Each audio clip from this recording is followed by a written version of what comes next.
technology is the great facilitator. So what then is going to be the differentiator? Where's the advantage of being a large institution or a big brand? Is there no advantage? What's the differentiator? What's going to happen? There's a historical advantage right now. You're out ahead and you have more money. But that's about it. As we're going into the future, big companies, big brands, no? No, I would disagree.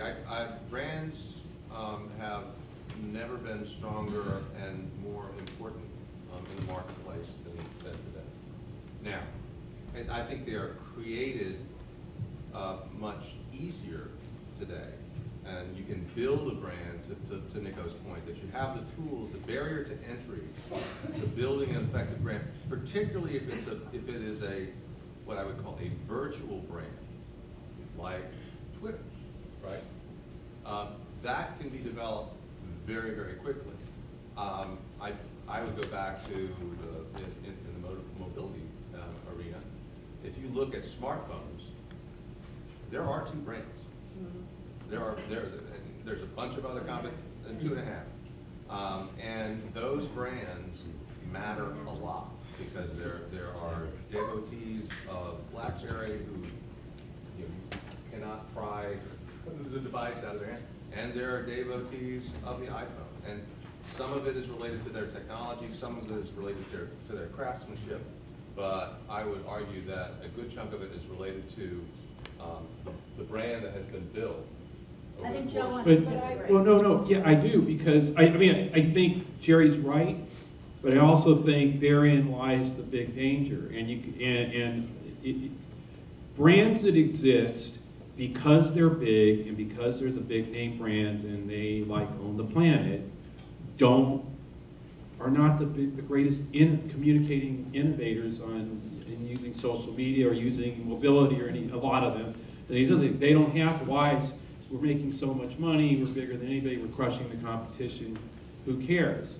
Well, you look at what happened in politics to exactly what happened. Brand Hillary was sitting there saying, we can do it the old way, we won communicating this way in '92, this way in '96, we have the biggest money network on the planet, the old way, $2,000 tickets to big dinners. And plenty of stars to host those dinners and be there singing in it, Barbra Streisand, the whole thing.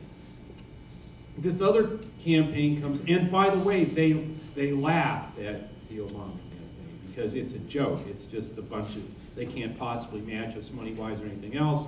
And all of a sudden, by the time they wake up and realize that this little thing that was a state senator 3 years ago, that no way is ready to be president in the way they were thinking about this thing.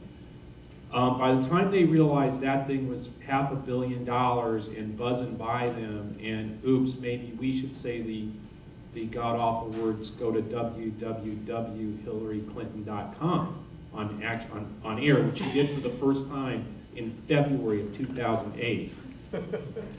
And when she does it, $35 million comes in, literally after she said that the first time. And they go, oh my God, could you imagine if we'd been doing that for a whole year? Right. Problem, it's too late. They're on the side of the road, skid marks, off the road, and Barack Obama's president of the United States. She's done all right being Secretary of State, but it doesn't work. And so the problem is, I agree with what Jerry said, but I think the real thing is what Nico said. Big advantage. Mine wasn't real. Big advantage. No, but big advantage. The advantage is money. Is you're a big, well-known brand. You've got some reputation. You've got money.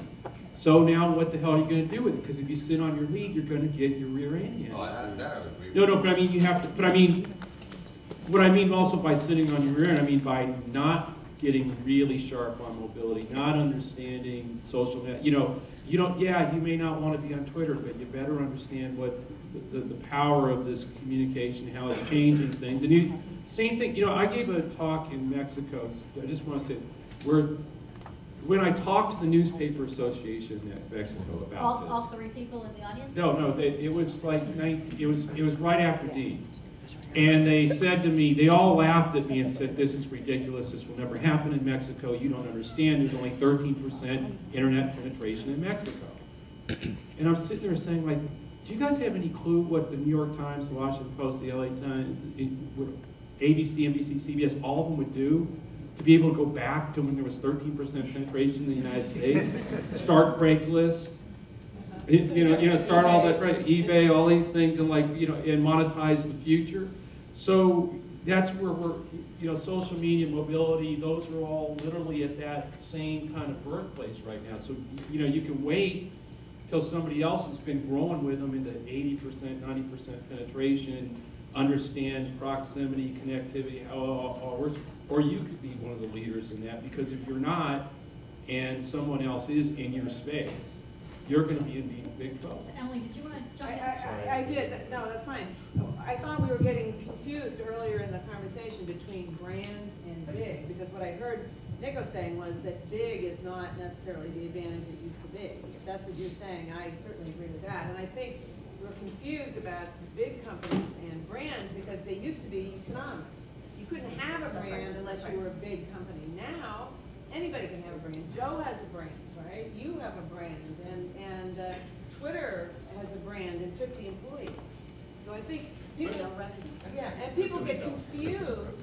People that have a brand because they're big are confused about that, and they have to let go of the idea that big is going to earn them a place in the future, because it's not. I think where I think probably all agree is, and this is, I'll steal this from Eric Wheeler from 33 Across, who likes to say, in today's social media world, every day is a jump ball. Right? Every day you take the Etch-a-Sketch, you turn it over, you shake it, and you turn it back over, and you got to prove yourself every day. I'm gonna just pick a fight with Emily here about brands and bigness. I mean, look, what is the power of a brand? Well, the power of the brand is how much product it helps you sell, in large part, right? Isn't that what matters, is selling product? And I'm saying that the very way we produce, distribute, consume, and understand products is just totally different. The method, thanks to the internet and FedEx and UPS, distribution is practically irrelevant. Right. Right? And production is in my mind quickly becoming irrelevant.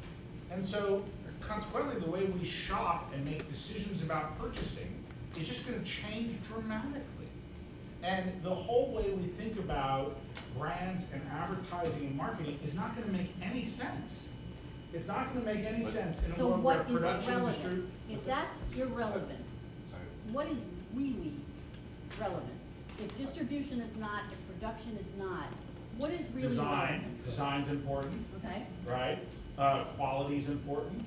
Right? I think design and quality are probably most important. But we haven't once had, no, this is really important. We haven't once, this has all been about technology. We haven't once talked about service or human beings. I would,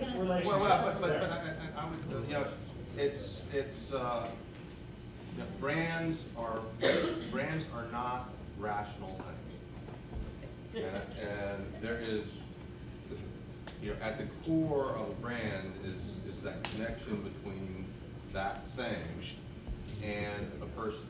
And at its core, it is a very emotional. We are not rational people. We are emotional people. And I think it is those brands that use these new tools in areas of customer service, in areas of building relationships between people, employees and customers, in building those relationships with constituencies.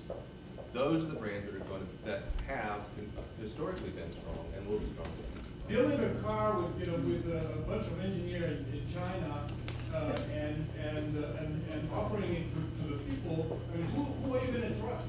That's been a problem in every single medium from the beginning of that time. And